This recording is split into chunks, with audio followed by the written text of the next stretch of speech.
Hi, I'm Becky Meagher and welcome to Transitions, Body, Mind, and Spirit. Transitions, we all have transitions in our lives. And I like to give the example, the metaphor of triathlons, something I've been doing for, 12 years?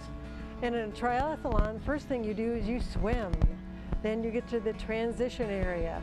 Then you change and then you get on the bicycle and then you transition again and run. And that's a metaphor for what happens in our lives. We go from one thing to another, we enrich ourselves, and we have some very interesting guests here. This is actually the second part of a show featuring Todd, who is the owner of Endeavor Performance. And Endeavor Performance is in a wonderful biking center where I was there this morning for an hour and a half taking my own bike and training, and he has changed lives. He is a professional, he has a past professional bike professional in Italy, has won races in America, is a physicist. I mean, my heavens, we have so many things to talk about. And Todd, welcome. Thanks, Becky. Thanks for having me. I'm so glad that you're here. We've done a whole show before this about what you do. And can you explain what your center is to the audience that didn't see the first show? Sure. So it's really just a studio that you come in and you can actually do a training workout on your own bike. So that's really what, if you look at the footprint of the studio, that's where most of the footprint is in the actual workout footprint of the studio. And then I'd also do bicycle fittings and do a little bit of retail in the studio, but also do just consulting of anything cycling. And then give us a little rundown of the quick rundown of you becoming a professional bike person. And I believe you said you were in your almost 30s when you decided to go to Italy and do the real deal, being a biker out there in the Dolomites. Yeah, I was mid 20s. It was mid 90s. So I was in my 20s then. But I started coaching and started pursuing coaching probably right around 1998, 1999. And it's really when people were coming to me asking me what I was doing with my own training. And at that time, there wasn't much knowledge out there as far as how to train. There was the European method, which was just basically just ride more. And that was really the method back then. I mean, that's how I was trained myself. And then there's some really really important books on training, cycling came out around that time in the late 80s.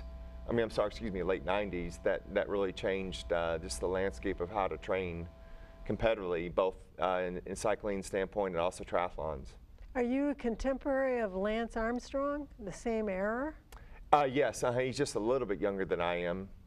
Okay. All right. Yeah. So in the old days, it was just ride and figure it out. It was just ride and ride hard, yeah. And of course, Lance, we can make a whole topic on him, but yeah, he changed things. I mean, in the way that you train, he was one of the contemporaries in how to actually really focus more than they were already focused. I mean, he focused on one event, which was the Tour de France, where many of his peers, wanted to focus on that, but they also wanted to focus on other races, other bigger races. But he said, let's make this one the biggest race. And then he focused everything on it. And he did. He did. Yes. Did it well. Yes. So basically, you have training as a physicist, and you were telling before that you love trigonometry and all the math, and in your studio, there's actually a diagram, and hopefully I sent that picture to Stephen, our editor. It is a diagram of a scientific something or other. What is that thing? It's called Quadrant Analysis. Quadrant Analysis. Yes, it's called Quadrant Analysis. Okay. and it's all based on measuring what's called wattage. And wattage is basically output that you're putting into the bike. And so, heart rate is a way to measure output as well. Usually there's a correlation between speed or exertion and heart rate, but there's also a bigger, or I guess I say bigger, it's just a little bit more effective way to measure output, is to measure the wattage, which is really just a measure of what your legs are producing in terms of work. And there's a great big screen that is at Endeavor Performance that shows each person's name and what they are doing, their cadence. And tell us about that, and tell people who don't know what cadence even means. Yeah, so cadence is basically just it's another word for revolutions per minute. So it's basically how fast you're pedaling, and the gearing that you choose, which, just like on any multi-speed bike, is going to dictate the cadence, or the RPMs, or revolutions per minute. So what's on the screen, there's just a bunch of metrics. And some of those metrics are more important than others. But for the workouts that I create, usually there's only a few that you really need to pay attention to. And the other ones are really just nice to know, nice to see. They're not really useful in terms of at the time that you're doing the workout. They're usually useful in post-ride or post-race analysis. And that's the interesting thing, is because now we're getting all this data that we're collecting over many, many years, and there's people that much smarter than I am that are looking at this data, and they're creating trends, and you can create, from that data you can create all these trends, and you can sort of start predicting performance from the trends. So you can start predicting, when I'm going to feel great, when I'm going to feel not so great. When should I start tapering? When should I start picking up my, my intensity of my training? It's quite amazing. Just the models that they're creating based on all this data that they're getting. I know at the end of the workout, I will get an email that shows what my 26 miles, what the cadence was, and all that information, and it's all printed out and right on an email. It is, and it is good information to look at. And again, some of it is valuable just to know and look at it from a trending perspective. But right then and there, looking at it, some of it isn't very useful. Some of it you have to trend over time and see progress that way. When I try and explain what it's like to come into your studio with my bicycle, and what a amazing workout it is, something I would never do on my own or couldn't create. And then people who don't have any idea go, "Oh, it's a spin class?" I said, "No, it's not a spin class." What do you say to that when people say that to you? I say I say it's not a spin class. It's different. I give spin classes the respect they deserve, but I sort of give them a sort of a list, saying obviously outside riding is number one as far as an effectiveness of training. The second one would be my studio, doing something regimented indoors. And then if you were to go step down from that, it would be indoors regimented. And then maybe the studio, then a spin class would be down that, as far as getting you specific to what you're trying to accomplish as a triathlete or a cyclist. And it comes down to the principle of specificity, is really the principle that I follow in my training, is the more specific, which is basically a principle of you train as specific as you can to what you're trying to accomplish. In a spin class, though it's got some merit, though it is, riding, turning pedals, you're not as specific as you are riding your own bike in a resistance that's very comparable to the resistance you're going to feel outside. So it gets down to that principle of specificity, and that's really what drives a lot of what I do. Okay. It's very, each week you figure out what is that workout going to be, and somebody like me will look at that screen and go, "Oh, so that's like the equivalent of going up this mountain," and then you take a little rest, and another, it's like repeat, repeat, repeat. And then at the end of the hour and a half, I am totally drenched in sweat and look very, very ugly. But I really feel that it's really been helpful. And the other part is there's this great loud rock and roll music that pumps you up. And I would never be able to do it without it. I mean, it just bam, bam, bam. It's wonderful. So you train people individually, right? Yes. In addition to the classes that I go to. And we have a wonderful guest here, Carlos Aero. Yes. Carlos, welcome. So glad you're here. Thank you. Thank you for having me. And you are a prime example of somebody who started. When did you start going to his classes? It's funny you asked that because I just went through my old pictures before coming here today and sent it to Todd. January 10, 2015 was the first time I went to his studio. It was back when it was in the Hayes Street. Yeah, back then I had cycled before, but like as Todd would say, he created a need, and after going to his classes now, looking back, like I'm just such a different person since then. Well, first of all, I was 50 pounds heavier. How many? 50 pounds. 50 pounds? Yeah. You were? Yeah. I did not know that. Wow. But anyway, the knowledge that I gained from Todd's classes was just really good. What made you go there in the first place? It was just by chance. A friend of mine who was a cyclist just mentioned, well, taking a step back, I used to ride before, and I thought the rides that I was doing, 30, 40 miles, going through the Greenway was enough for me to call myself a cyclist. And then it was a friend of mine, person who I dated, that got me into cycling, and then things didn't work out, so I kind of took a pause, and then decided, you know what, I want to get into this just because I really love doing it, and I want to do it right this time.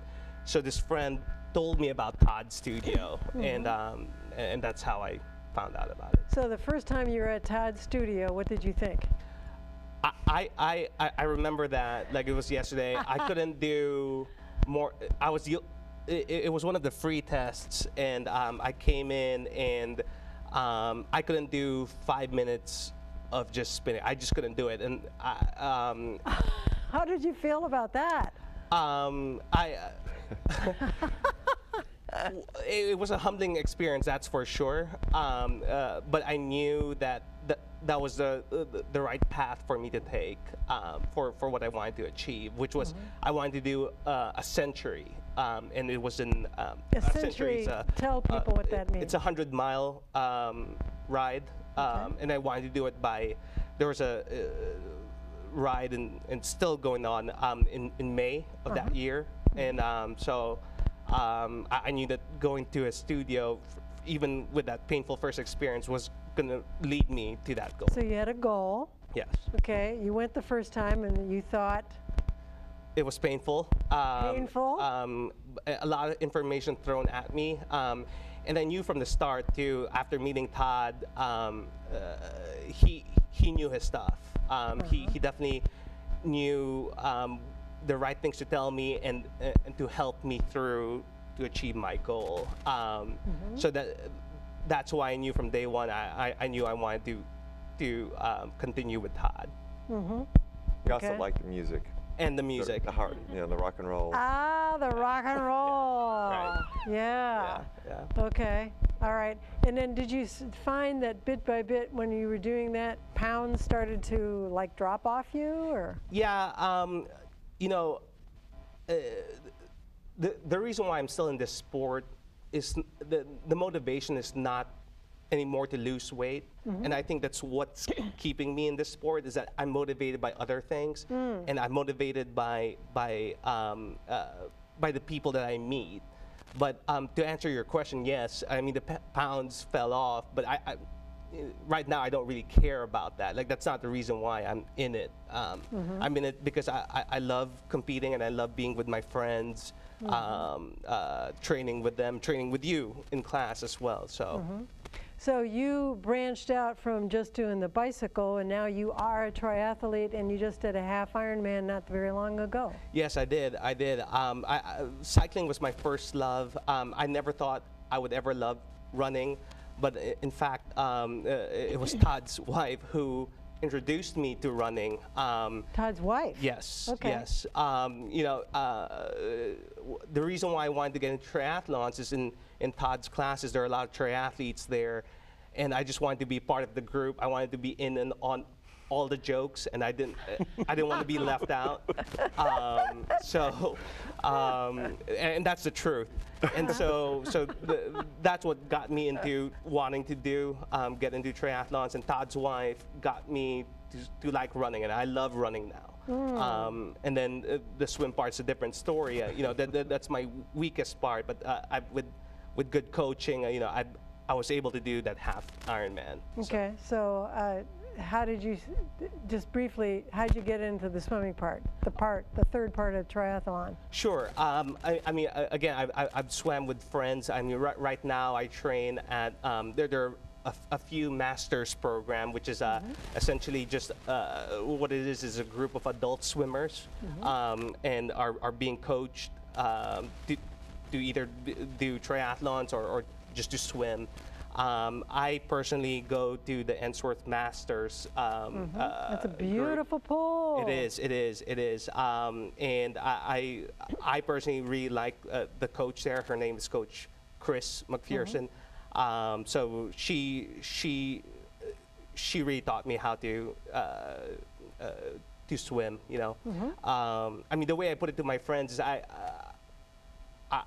put real weight into what kind of coach coaches me, and I think what the reason why I like Todd and the reason why I like Coach Chris as well is like they're very cerebral, they're very intelligent. I think they're able to look at me and see what my issues are, and on top of that be able to tell me how to solve it in different ways. And when I say that, it's like just the analogy of going to a foreign country. When someone says something to you in a foreign language, but they keep repeating it to you, you don't understand it, right? So nothing will come through. Right. Todd's ability is very good at it, and so is Coach Chris, is being able to say the same thing in a different way for me to understand. Right, and to change the way you need to. Yeah. So let's get a little technical here. I believe that people talk about bicycles, and we know that there is the different degrees of wonderful bikes, and I believe that you have helped him get a very, very nice bicycle that we would like you to explain. Why is a bicycle like $12,000 versus, which is the one we're going to see about, or why is one $1,000? So you want to bring your brand new bicycle that has been put together, and we'll take a look at it. We'll do that. Oops. Take care of her. All right. Well, why don't you explain, what is this? And this looks like it's very light. It is. Of course, this step back from high level, I mean, the thing about a bike is it needs to be designed to basically, I guess, be effective in terms of making the person effective when he or she pedals the bike. And also, to make use of that the biomechanically, it makes use of the energy that you give, and just the way your muscles are designed and whatnot. So the bike is one of the most perfect machines made to do that. If you look at all the machines made in terms of propelling somebody, this is probably one of the best things made. And it happens to be the 200th anniversary of the bike this year. Of the modern bike. Anyway, what makes this bike special is that it's specifically designed to cheat wind, which is really the most important thing to cheat, because it's that creates the most drag, which is the drag is, think about what's slowing you down the most, and that's air resistance. So this bike is designed to cheat that, to give you the biggest aerodynamic advantage that you can have when you're out there on the road. And primarily this is for triathletes. Yes, and the reason for that is because like competitive cycling, you have bikes like this, but it's for a specific event, and there are rules that the bike has to be a certain shape.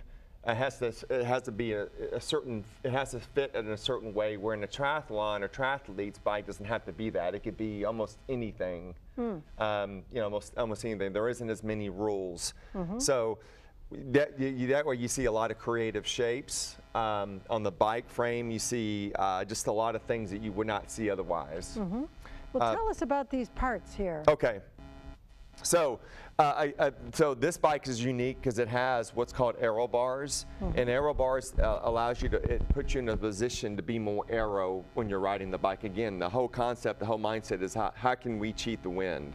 So the way to do that is to get you to bend over more, to flex more over the bike, where you're lowering your drag, your body drag. So that's what these bars are for. So this is putting you in a position where you're lower down to the ground, but your surface area facing the wind is much lower. Okay, so that's what these are for.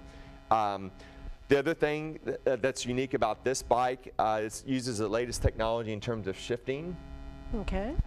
It's wireless, which is it's very, very new. That technology has probably been thought of many years ago, but this is the first edition of wireless shifting that's out in the public to be purchased. So how do you shift on this? All right, so you shift. There's little, they call them blips. They're buttons.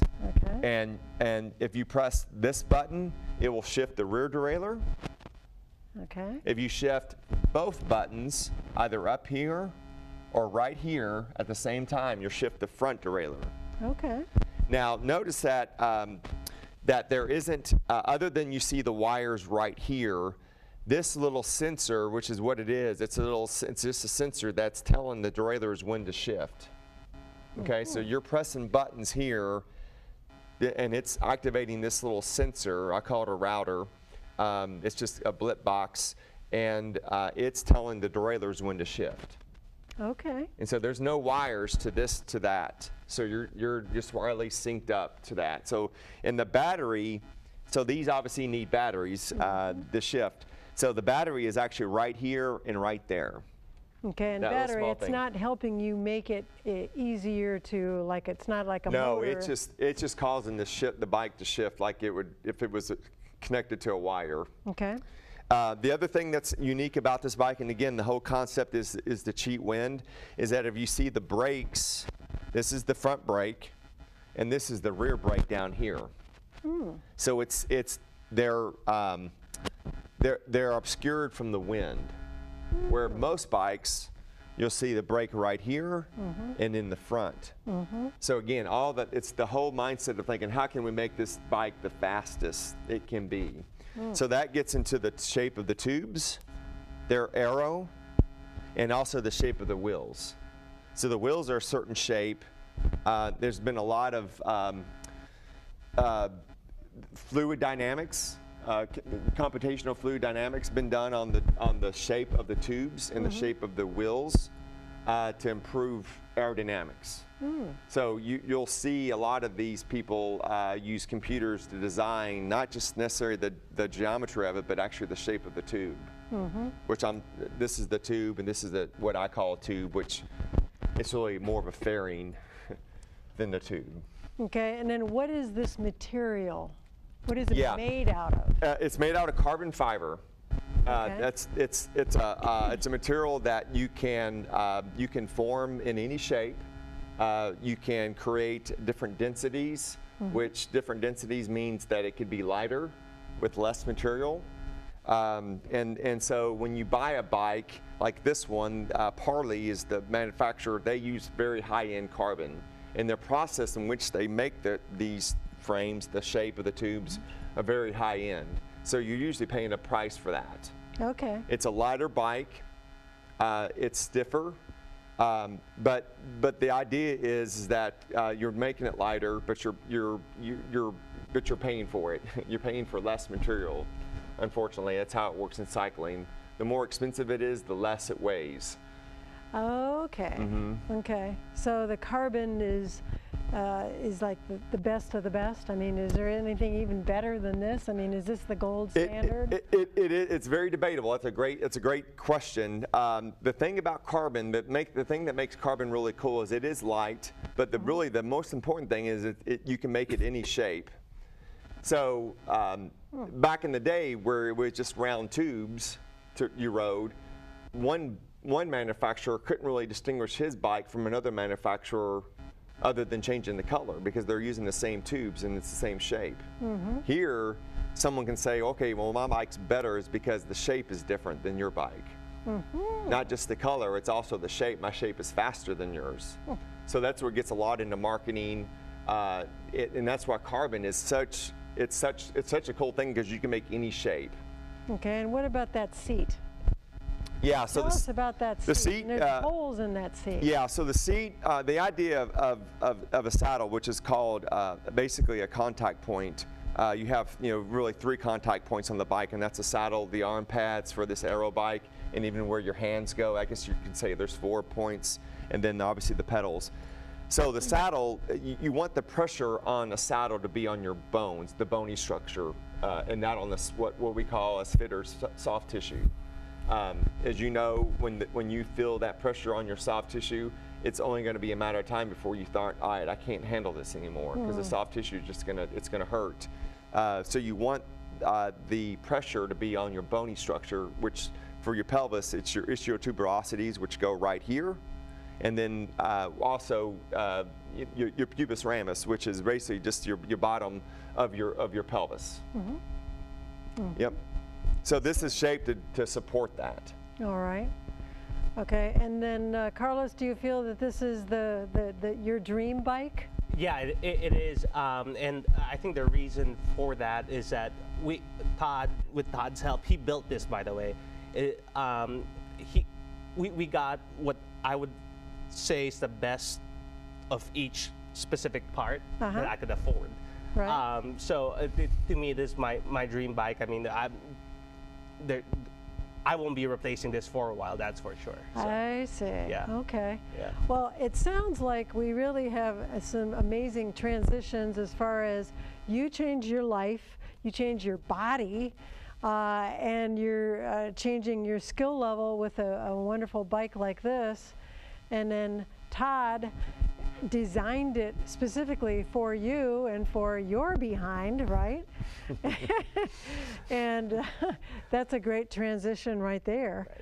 And then we now know that not only do you have this wonderful background of being a racer, you can help somebody else get better at what they do, whether it's in a triathlon or just for their own personal use. So thank you both for being here on Transitions.